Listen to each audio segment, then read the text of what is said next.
ତାଙ୍କ ନାଁ ଥିଲା ଲାଲି ରଣସିଂ। ବୟସ ମାତ୍ର 24 ବର୍ଷ। 24 ବର୍ଷରେ ସେ ହୋଇଯାଇଥିଲେ ଜିଲ୍ଲା ଜଜ୍। 2 ବର୍ଷ ହେଲା ନିଯୁକ୍ତି ମିଳିଥିଲା। ଆଉ ଯେବେଠୁ ସେ ବିଚାରପତି ହୋଇଥିଲେ ସେବେଠୁ ତାଙ୍କ ନାଁ ଶୁଣିଲେ କ୍ରିମିନାଲ କାହିଁକି ପୋଲିସ ଓ ନେତା ବି ଥରୁଥିଲେ। କାହିଁକି ନା ସେ କାହା କଥା ଶୁଣୁନଥିଲେ କି କାହାକୁ ବି ଖାତିର କରୁନଥିଲେ। ଫଇସଲା କରୁଥିଲେ ଧଡ଼ାଧଡ଼। ହେଲେ କିଛି ଦିନ ହେଲା ତାଙ୍କ ପାଖକୁ ବାରମ୍ବାର ଚିଠି ଆସି ପହଞ୍ଚୁଥିଲା। ଯେତେବେଳେ ସେ ଗୋଟିଏ ପରେ ଗୋଟିଏ ଚିଠି ଖୋଲି ପଡ଼ିଲେ ତାଙ୍କ ରକ୍ତ ଗରମ ହୋଇଗଲା। ତାଙ୍କ ମୁଣ୍ଡ ଗୋଳମାଳ ହୋଇଗଲା। ସେ ନିଷ୍ପତ୍ତି ନେଲେ ଯେ ନିଜେ ଯାଇ ତଦନ୍ତ କରିବେ। ପରଦିନ ସେ ସାଧାରଣ ପରିବାରର ଝିଅ ଭାବରେ ଚୁଡ଼ିଦାର ପିନ୍ଧିଲେ। ଚୁଡ଼ିଦାରରେ ଏକ ସିକ୍ରେଟ କ୍ୟାମେରା ଲଗେଇଲେ। ସାଧାରଣ ଝିଅ ଭାବରେ ଚୁଟି କୁଣ୍ଡାଇ ସାଥିରେ ଭାଇଙ୍କୁ ନେଇ ଥାନାକୁ ବାହାରି ପଡ଼ିଲେ। ଥାନାରେ ପହଞ୍ଚିବା ବେଳକୁ ରାତି 12ଟା ହୋଇଯାଇଥିଲା। ଜଣେ କନେଷ୍ଟବଳ ଭିତରେ ଥିଲେ। କବାଟକୁ ଖୋଲି ଭିତରକୁ ପଶିଲେ ଲାଲି ମ୍ୟାଡାମ। ଭିତରେ ପଶିବାର କିଛି ସମୟ ହୋଇଛି କି ନା ଲାଲିଙ୍କ ସହିତ କିଛି ଏମିତି ଘଟଣା ଘଟିଲା ଶୁଣିଲେ ଆପଣଙ୍କ ରକ୍ତ ଗରମ ହୋଇଯିବ। ଭରତପୁର ଠାରୁ ବଳିଗଲା ଏ ଘଟଣା। ଲାଲିଙ୍କ ସହିତ କ'ଣ ଘଟିଥିଲା ସେ ଥାନାରେ? ଜଣେ ବିଚାରପତି ହୋଇ ସେ ଏକ ଏମିତି ପଦକ୍ଷେପ ନେଲେ ଯେ ସମଗ୍ର ପୋଲିସ ବିଭାଗ ଦୋହଲିଗଲା। ଲାଲି ପାଠରେ ଯେମିତି ଧୁରନ୍ଧର ସାଠରେ ବି ସେମିତି ଧୁରନ୍ଧର। ପାଖ ପଡ଼ୋଶୀ ବନ୍ଧୁବାନ୍ଧବ ସବୁବେଳେ କହୁଥିଲେ କି ଝିଅ ହୋଇ ଏମିତି କ'ଣ, ବଡ଼ ହେଲେ ଅସୁବିଧା ହେବ। ହେଲେ ପିଲାଦିନରୁ ହିଁ ସାହସ ଦେଖାଉଥିଲେ ଲାଲି। ନିଜ ଇଚ୍ଛା ସାହସ ଓ ଆତ୍ମସ୍ୱାଭିମାନରେ ଜିଇଥିବା ଲାଲି ଯେତେବେଳେ ବଡ଼ ହୋଇଗଲେ ସମସ୍ତଙ୍କ ମୁହଁ ଚୁପ୍ କରିଦେଲେ। ପିଲାଦିନୁ ସ୍ୱପ୍ନ ଥିଲା କି ବିଚାରପତି ହେବା। ସମାଜରୁ ଭ୍ରଷ୍ଟାଚାରିତା ସ୍ୱେଚ୍ଛାଚାରିତା ଅପରାଧ ଦୂରେଇ ଅସହାୟ ଓ ଗରିବଙ୍କୁ ନ୍ୟାୟ ବାଣ୍ଟିବା ତାଙ୍କର ପିଲାଦିନରୁ ସ୍ୱପ୍ନ ଥିଲା। ଏଥିପାଇଁ ସେ ଖୁବ୍ ପରିଶ୍ରମ କରିଥିଲେ। ଶେଷରେ ତାଙ୍କର ବିଜୟ ହୋଇଥିଲା। 2022 ନଭେମ୍ବର 2 ତାରିଖରେ ସେ ହୋଇଗଲେ ବିଜେତା। ଅର୍ଥାତ୍ ସର୍ବକନିଷ୍ଠ ଭାବରେ ସେ ଜିଲ୍ଲା ବିଚାରପତି ଆସନ ଅଳଙ୍କୃତ କଲେ। ଯେଉଁଦିନ ସେ ବିଚାରପତି ଆସନରେ ବସିଲେ ନିଜ ଭିତରେ ଏକ ପ୍ରତିଜ୍ଞା କରିଥିଲେ କି ଯାହା ବି ହୋଇଯାଉ ସେ କାହାକୁ ବି ଭ୍ରୂକ୍ଷେପ କରିବେନି। ନିୟମ ଅନୁସାରେ ସେ ସମସ୍ତଙ୍କୁ ସମାନ ନ୍ୟାୟ ଦେବେ। ଖାସ୍ ଏହି ଅନ୍ଦାଜ ପାଇଁ ସେ ଗତ 2 ବର୍ଷ ଭିତରେ ଚର୍ଚ୍ଚିତ ହୋଇସାରିଥିଲେ। ସେ ଯାହା ବି କେସ୍ ଥାଉ ନା କାହିଁକି କାହା କଥା ବି ଶୁଣୁନଥିଲେ କି କାହାକୁ ଭ୍ରୂକ୍ଷେପ କରୁନଥିଲେ। ଆଉ ଫଇସଲା ତ କରୁଥିଲେ ଧଡ଼ାଧଡ଼। ପିଲାଦିନରୁ ହିଁ ବାପା ସଚ୍ଚୋଟତାର ଶିକ୍ଷା ଦେଇଥିଲେ। ସଂସ୍କୃତି ଓ ପରମ୍ପରା ଭିତରେ ରହି ସେ ନିଜକୁ ଗଢ଼ି ତୋଳିଥିଲେ। ଗତ 2 ବର୍ଷ ଭିତରେ ସେ ଜିଲ୍ଲାରେ ପୁରା ପରିଚିତ ହୋଇସାରିଥିଲେ। ଏତେ ଛୋଟ ବୟସରେ ବି ସମସ୍ତେ ତାଙ୍କୁ ଖାତିର କରୁଥିଲେ। କ୍ରିମିନାଲ ବି ତାଙ୍କୁ ଡରୁଥିଲେ। ସେଥିପାଇଁ ତ ରାତିରେ ସେ ଏକା ଯିବାକୁ ଡରୁନଥିଲେ। କାରଣ ସେ ଥିଲେ ମାର୍ଶାଲ ଆର୍ଟର ବ୍ଲାକ୍ ବେଲ୍ଟଧାରୀ। ଘଟଣା ଥିଲା ଏଇ ଅଗଷ୍ଟ ମାସ 7 ତାରିଖ। ସମୟ ଦିନ 9ଟା। ନିଜେ କାର୍ ଚଳାଇ ଯେତେବେଳେ ସେ ରାସ୍ତାରେ ଯାଉଥିଲେ ଅଧା ବାଟରେ ଅଟକାଇଲେ ଜଣେ ଯୁବତୀ। ଲାଲି ମ୍ୟାଡାମ ଗାଡ଼ି ଅଟକାଇଲେ। ଆଉ ପଚାରିଲେ କି କ'ଣ ହେଲା, କାହିଁକି ଗାଡ଼ି ଅଟକାଇଲ? ସେ ଝିଅ ଜଣକ କାନ୍ଦ କାନ୍ଦ ହୋଇ କହିଲେ କି ମ୍ୟାଡାମ ଆପଣଙ୍କ ସହିତ କିଛି କଥା ହେବାକୁ ଚାହେଁ। ବହୁତ ଥର ଆପଣଙ୍କୁ ଭେଟିବାକୁ କୋର୍ଟ ଓ ଆପଣଙ୍କ ଘରକୁ ଯାଇଛି, ହେଲେ ଭେଟି ପାରିନି। ବାଧ୍ୟ ହୋଇ ମୁଁ ଆପଣଙ୍କୁ ଏଠି ଅଟକାଇଲି। ମୋତେ କ୍ଷମା କରିଦେବେ। ମୁଁ ଜଣେ ଗରିବ ଝିଅ, ଅସହାୟ ହୋଇ ଆପଣଙ୍କୁ ସାହାଯ୍ୟ ମାଗୁଛି। ଲାଲି ସେ ଝିଅ କାନ୍ଧର ହାତ ପକାଇ କହିଲେ କି ଠିକ୍ ଅଛି, କୁହ କ'ଣ ସମସ୍ୟା ଅଛି? ସେଠୁ ସେ କହିଲା କି ମୋ ବାପା ଜଣେ ଅକ୍ଷମ ଲୋକ। ସେ ଠିକ୍ରେ ଚାଲି ବୁଲି ପାରନ୍ତିନି। ଟ୍ରାଇସାଇକେଲରେ ଯିବା ଆସିବା କରନ୍ତି। ମୋ ପରିବାରରେ ମୋ ବାପା ମା ଓ ମୁଁ। ଆମର ଗୋଟିଏ କେକ୍ ସପ୍ ଅଛି। ସେ କେକ୍ ସପ୍ରେ ମୁଁ ଓ ମୋ ବାପା କାମ କରୁ। ସେଥିରୁ ଯାହା ଆୟ ହୁଏ ଆମ ପରିବାର କଷ୍ଟେ ମଷ୍ଟେ ଚଳିଯାଏ। କିନ୍ତୁ ବୋଧେ ଆମ ଜୀବନରେ ଖରାପ ସମୟ ଆସିଥିଲା। ଦିନେ କିଛି ଯୁବକ ଆସି ଆମ କେକ୍ ସପ୍ରେ କେକ୍ ଖାଇଲେ।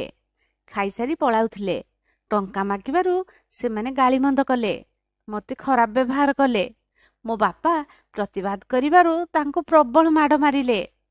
ଏମିତି ମାଡ଼ ମାରିଲେ ଯେ ମୋ ବାପାଙ୍କୁ ହସ୍ପିଟାଲରେ ଭର୍ତ୍ତି ହେବାକୁ ପଡ଼ିଲା।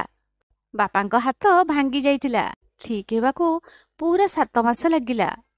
ଏହା ଭିତରେ ମୁଁ ଏକ ଦୋକାନ ଚଳାଉଥିଲି। କାରଣ ସେଇ କେକ୍ ସପ୍ ହିଁ ଆମ ପରିବାରର ଭାତ ହାଣ୍ଡି ଥିଲା।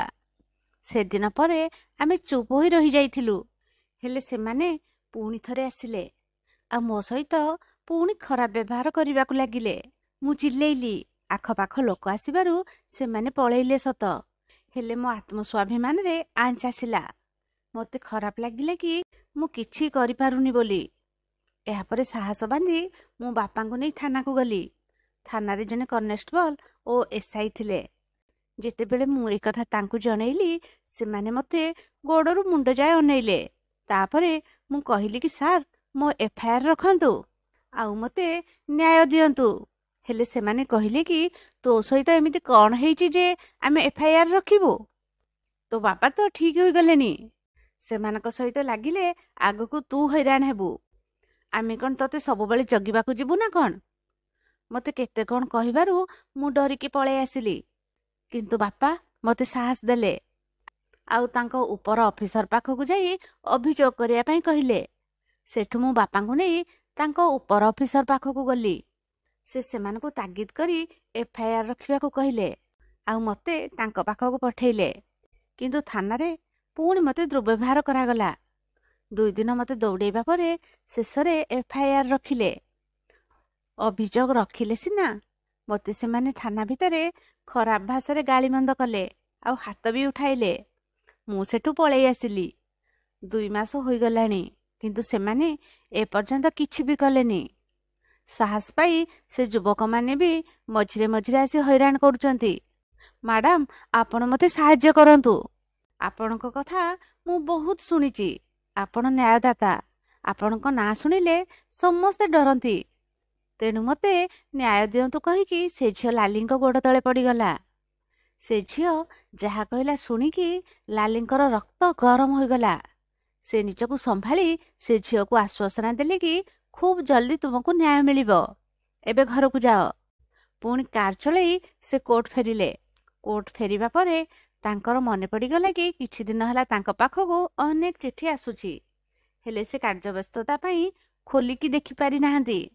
ସାଙ୍ଗେ ସାଙ୍ଗେ ସେ ସବୁ ଚିଠି ମଗାଇ ଖୋଲିକି ପଢ଼ିବାରେ ଲାଗିଲେ। ଆଉ ପଢ଼ି ସାରିବା ପରେ ତାଙ୍କର ଆଶ୍ଚର୍ଯ୍ୟର ସୀମା ରହିଲାନି। ପ୍ରାୟ 22ଟି ଚିଠିରେ କେବଳ ସେ ଥାନାର ପୋଲିସ ବାବୁଙ୍କ ନାଁରେ ଅଭିଯୋଗ ରହିଛି। ସମସ୍ତେ ଉପରିସ୍ଥ ଅଧିକାରୀଙ୍କୁ ତାଙ୍କ ନାଁରେ ଅଭିଯୋଗ କଲେ ବି କିଛି କାର୍ଯ୍ୟାନୁଷ୍ଠାନ ହେଉନି। ପଢ଼ିକି ତ ତାଙ୍କ ରକ୍ତ ଗରମ ହୋଇଗଲା। କ'ଣ ଚାଲିଛି ଆମ ଦେଶରେ? ଯେଉଁମାନେ ସାଧାରଣ ଜନତାକୁ ନ୍ୟାୟ ଦେବା କଥା ତାଙ୍କୁ ହିଁ ଲୁଟୁଛନ୍ତି ଏମାନେ। ଥାନାକୁ ଗଲେ ଚେୟାର ଦେବା ତ ଦୂରର କଥା, ସେମାନଙ୍କୁ ଭଲ ବ୍ୟବହାର ବି କରାଯାଉନି। ଆଉ ନୁହେଁ, ସେ 22ଟି ଚିଠିର ଯେଉଁ ଅଭିଯୋଗ ତାଙ୍କ ପାଖରେ ଥିଲା, ସେଇ ଆଧାରରେ ସେ ଏବେ ଆକ୍ସନ ମୋଡ଼କୁ ଆସିଗଲେ। ନିଷ୍ପତ୍ତି ନେଲେ କି ସେ ନିଜେ ଯାଇ ଏହାର ତଦନ୍ତ କରିବେ। ଆଉ କଥା ଯଦି ସତ ହେଲା, ତାହେଲେ ସେ ଚିଠିଗୁଡ଼ିକୁ ଅଭିଯୋଗ ବୋଲି ଧରାଯାଇ କୋର୍ଟ ତରଫରୁ କାର୍ଯ୍ୟାନୁଷ୍ଠାନ ନିଆଯିବ। ପରଦିନ ସେ ବେଶ ବଦଳାଇ ଜଣେ ସାଧାରଣ ପରିବାରର ଝିଅ ଭାବରେ ନିଜକୁ ସଜେଇଲେ। ପୋଷାକରେ ସିକ୍ରେଟ କ୍ୟାମେରା ଲଗାଇଲେ ଆଉ ରାତି 12ଟା ବେଳକୁ ଭାଇକୁ ସାଥିରେ ନେଇ ପହଞ୍ଚିଗଲେ ସେଇ ଥାନାରେ। ଥାନାରେ ପହଞ୍ଚିବା ପରେ ଜଣେ କନେଷ୍ଟବଳ ଅଧା କବାଟ ଖୋଲି ପଚାରିଲେ କି କ'ଣ କାମ ଅଛି? କାହିଁକି ଭିତରକୁ ଯିବା ପାଇଁ କହୁଛ? ତମେ କିଏ? ଏମିତି ଅନେକ ପ୍ରଶ୍ନ ପଚାରିଲେ। ଆଉ ଲାଲି ଯେତେବେଳେ କହିଲେ କି ଆମେ ଘରକୁ ଫେରୁଥିଲୁ, କିଛି ଲୋକ ଆମକୁ ପିଛା କରିବା ସହିତ ହଇରାଣ କଲେ ଆଉ ମୋତେ ଖରାପ ବ୍ୟବହାର କଲେ। ଆମେ ଦୌଡ଼ିକି ପଳେଇ ଆସିଲୁ। ମୋତେ ସେମାନଙ୍କ ନାଁରେ ଏଫଆଇଆର ରୁଜୁ କରିବାର ଅଛି ଆଉ ଦୟାକରି ମୋତେ ନେଇକି ଘରେ ଛାଡ଼ିକି ଆସନ୍ତୁ। ସେ କହିଲେ କି ଏବେ ଥାନାରେ କେହି ନାହାନ୍ତି, ତେଣୁ ଯାଇପାରିବେନି ଆଉ ଏଫଆଇଆର ବି ରୁଜୁ ହୋଇପାରିବନି। ସକାଳୁ ଆସ। ଲାଲି ଦୃଢ଼ତାର ସହିତ ପଚାରିଲେ କି କ'ଣ ପାଇଁ ସକାଳୁ ଆସିବି? ମୋତେ ଏବେ ହିଁ ଏଫଆଇଆର ଦେବାର ଅଛି।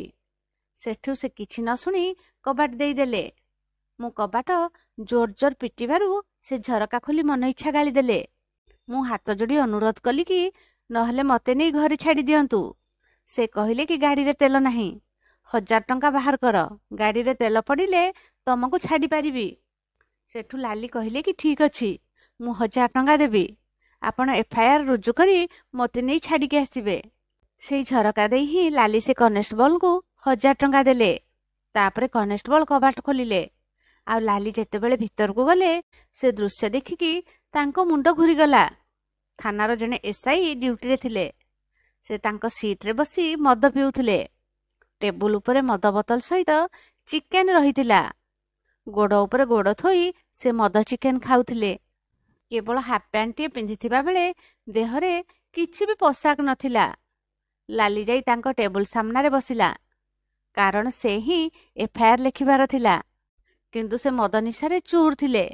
ଲାଲିଙ୍କୁ ଇଆଡ଼ୁ ସିଆଡ଼ୁ କରି ବହୁତ ଖରାପ ପ୍ରଶ୍ନ ପଚାରିଲେ। ଏତେ ରାତିରେ ତୁ କାହିଁକି ଘରୁ ବାହାରିଥିଲୁ? ସେ ଯୁବକମାନେ ତୋ ସାଥିରେ କ'ଣ କଲେ? ତୋର କେଉଁ ଜାଗାକୁ ଛୁଇଁଛନ୍ତି? ଇତ୍ୟାଦି ଇତ୍ୟାଦି। ତଥାପି ଲାଲି ମ୍ୟାଡ଼ାମ ସବୁ ପ୍ରଶ୍ନର ଉତ୍ତର ଦେଲେ। ତଥାପି ଲାଲିଙ୍କ ଏଫ୍ଆଇଆର୍ ଲେଖିଲେନି ସେ ଏସ୍ଆଇ। ଲେଖିବା ବଦଳରେ କହିଲେ କି ତୁ ଆଜି ମୋ ପାଖରେ ରହିଯା, ତାହେଲେ ତୋର ସବୁ ଠିକ୍ କରିଦେବି ମୁଁ। ଶୁଣିକି ଲାଲି ଆଉ ଧୈର୍ଯ୍ୟ ରହିପାରିଲେନି। ଛିଡ଼ା ହୋଇ ସେ ଏସ୍ଆଇଙ୍କ ଗାଲରେ ଏକ ଶକ୍ତ ଚାପଡ଼ା ଲଗାଇଦେଲେ। ଯେମିତି ଜଣେ ଝିଅ ହାତରୁ ଚାପଡ଼ା ଖାଇଲେ ତାଙ୍କ ପୌରୁଷତ୍ୱ ଜାଗି ଉଠିଲା।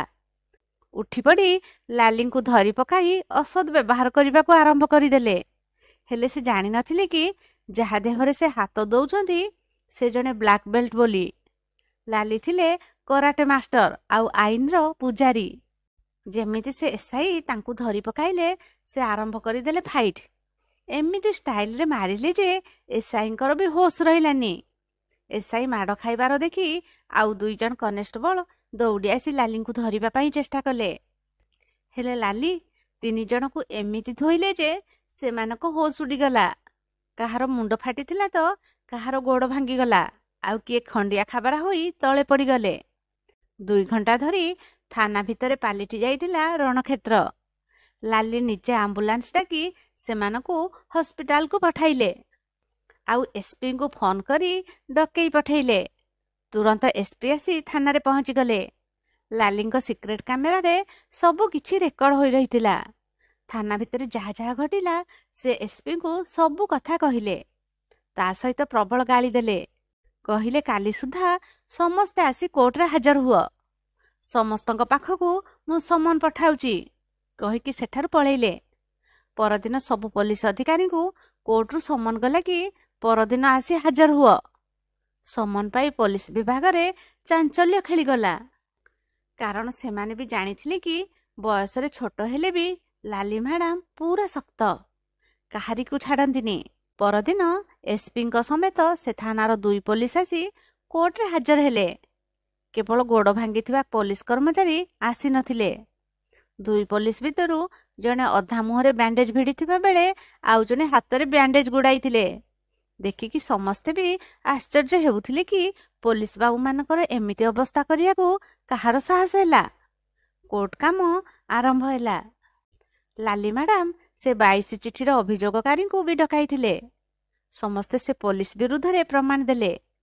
କେମିତି ପୋଲିସ ଷ୍ଟେସନରେ କ'ଣ କ'ଣ ଚାଲିଥାଏ। ଶେଷରେ ଲାଲି ମ୍ୟାଡ଼ାମ ନିଜ ସିକ୍ରେଟ୍ କ୍ୟାମେରାରେ ରେକର୍ଡ ହୋଇଥିବା ସେଦିନ ଘଟଣାକୁ ଟିଭି ସ୍କ୍ରିନରେ ଲଗାଇଦେଲେ। ଦେଖିକି ତ ସମସ୍ତେ ତାଜ୍ଜୁବ ହୋଇଗଲେ। ଜଣେ ମହିଳା ବିଚାରପତିଙ୍କ ଏମିତି ରୂପ ଦେଖିକି ସମସ୍ତେ ଡରିଗଲେ। ବିଚାର ସରିଲା। ଆଉ ସେଇଦିନ ହିଁ ସେ ରାୟ ଶୁଣାଇଦେଲେ। ସେ ଥାନାର ସେ 3 କର୍ମଚାରୀ ସସ୍ପେଣ୍ଡ ହେଲେ। ଆଉ ବାକି କର୍ମଚାରୀଙ୍କ ସହିତ ଜିଲ୍ଲାର ସବୁ ଥାନାକୁ କଡ଼ା ତାଗିଦ କରାଗଲା କି ଆଜିଠାରୁ ଯଦି କୌଣସି ଜଣେ ବି ଲୋକ କୋର୍ଟକୁ ଅଭିଯୋଗ ନେଇ ଆସନ୍ତି ତାହେଲେ କଡ଼ା କାର୍ଯ୍ୟାନୁଷ୍ଠାନ ନିଆଯିବ। ପୋଲିସ ଲଜ୍ଜିତ ଅନୁଭବ କଲେ। କୋର୍ଟ ଭିତରେ ଏସ୍ପିଙ୍କୁ କ୍ଷମା ମାଗିଲେ। କୋର୍ଟ ଭିତରେ ଲାଲି ମ୍ୟାଡ଼ାମଙ୍କ ଜୟ ଜୟକାର ହେଲା। ତ କାହାଣୀଟି ଏତିକି ଥିଲା। ଲାଲିଙ୍କ ପରି ସବୁ ଝିଅ ଯଦି ନିଜକୁ ସଶକ୍ତ ଓ ଦୃଢ଼ କରିପାରନ୍ତେ ତାହେଲେ ଦୁନିଆ ବଦଳି ଯାଆନ୍ତା। ନାରୀଙ୍କୁ ଛୁଇଁବା ତ ଦୂରର କଥା, ଖରାପ ନଜରରେ ଦେଖିବାକୁ ବି କିଏ ସାହସ କରିପାରନ୍ତେନି। ଭିଡ଼ିଓ ଭଲ ଲାଗିଥିଲେ ଲାଇକ୍ ସେୟାର କରିବା ସହିତ ଚ୍ୟାନେଲକୁ ସବସ୍କ୍ରାଇବ୍ କରିଦେବେ। ହଁ, ବେଲ୍ ଆଇକନକୁ ବି ଅନ୍ କରିଦେବେ।